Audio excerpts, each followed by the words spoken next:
با درود به شما همراهان گرامی. 10 درس موفقیت از رابرت کیوساکی. رابرت کیوساکی نویسنده کتاب موفق، پدر پولدار، پدر بی پول، تاجر، سرمایه‌گذار، فعال امور مالی و یک گوینده است و ثروت خالصش معادل 80 میلیون دلار آمریکاست. کیوساکی با 2 پدر بزرگ شد. پدر بی پول، پدر واقعیش که بعد از مرگ بدهی به جا گذاشت و پدر پولدار که با سرمایه کم به یکی از ثروتمندترین افراد هاوایی تبدیل شد. هر 2 پدر در شغل خودشون موفق بودن. تمام عمرشون رو کار کردن و درآمد خوبی کسب کردن، اما تنها یکی از اونها توانست به موفقیت مالی برسه. کیوساکی با مشاهده تفاوت‌های بین این 2 پدر کتاب معروف و موفق خودش به نام پدر پولدار، پدر بی پول رو نوشت. در ادامه 10 نکته طلایی برگرفته از کتاب پدر پولدار، پدر بی پول برآورد شده. همراه ما باشید. شماره 1. طرز فکرتون رو عوض کنین. باید طرز فکر خودتون رو عوض کنین و با نگاه مثبتی به جهان نگاه کنین. برای مثال، در حالی که نگاه تمام تجار به مالیات منفیه، کیوساکی مالیات دهی رو انگیزه برای پول درآوردن میدونه. شماره 2. تجربه شما رو باهوشتر میکنه. کیوساکی مثل بیشتر افراد با سرمایه اندکی تجارت خودش رو آغاز کرد. او با سرمایه گذاری 18,000 دلار در هاوایی ماهی 25 دلار سود به دست می آورد.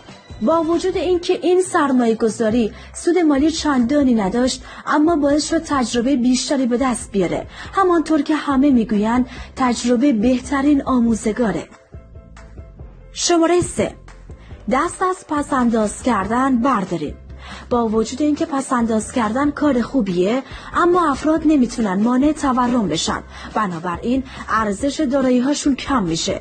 به جای پس‌انداز کردن، پول خودتون رو سرمایه‌گذاری کنید. شماره 4. دارایی خودتون رو افزایش بدین. یک سرمایه گذاری صحیح میزان دارایی خودش رو افزایش میده. اگه سرمایه گذاری شما با گذشت زمان دارایی خودش رو بیشتر و بیشتر کنه، سرمایه گذاران بیشتر تمایل پیدا میکنن تا سرمایه خودشون رو به شما بسپارن.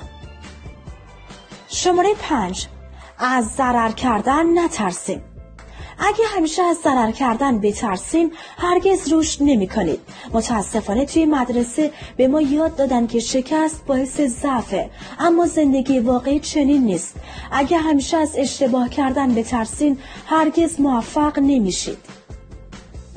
شماره 6. بدانید که برای رسیدن به چه چیزی تلاش می‌کنید. بسیار مهمه که بدونید برای رسیدن به چه چیزی تلاش میکنید. بیشتر افراد فقط برای کسب درآمد کار میکنن که در نهایت بخشی از اون رو به عنوان مالیات به دولت پرداخت میکنن، در حالی که با سرمایه گذاری میتونید برای سرمایه بیشتر کار کنید. شماره 7. تجارت خودتون رو به درستی طراحی کنید. یک سرمایه درست نیازی نداره که دائم سرمایه ورودی رو افزایش بدین، بلکه باعث افزایش سرمایه شما خواهد شد. اگه تجارت ضعیفی داشته باشین، کسی کالای شما رو خریداری نخواهد کرد. شماره 8. شرایط دشوار فرصت‌های جدیدی به وجود میاره. اگرچه تورم جهانی مشکلاتی رو به همراه میاره، اما باید به خاطر داشته باشیم که توی سخت‌ترین شرایط افق‌های جدیدی پیش روی ما قرار میگیره. کیوساکی با سرمایه گذاری در املاک سرمایه زیادی به دست آورد. شماره 9. تمرکز کنید. طبق گفته کیوساکی، شما باید هدف خودتون رو انتخاب کنین و بعد بر روی هدفتون تمرکز کنین. شماره 10.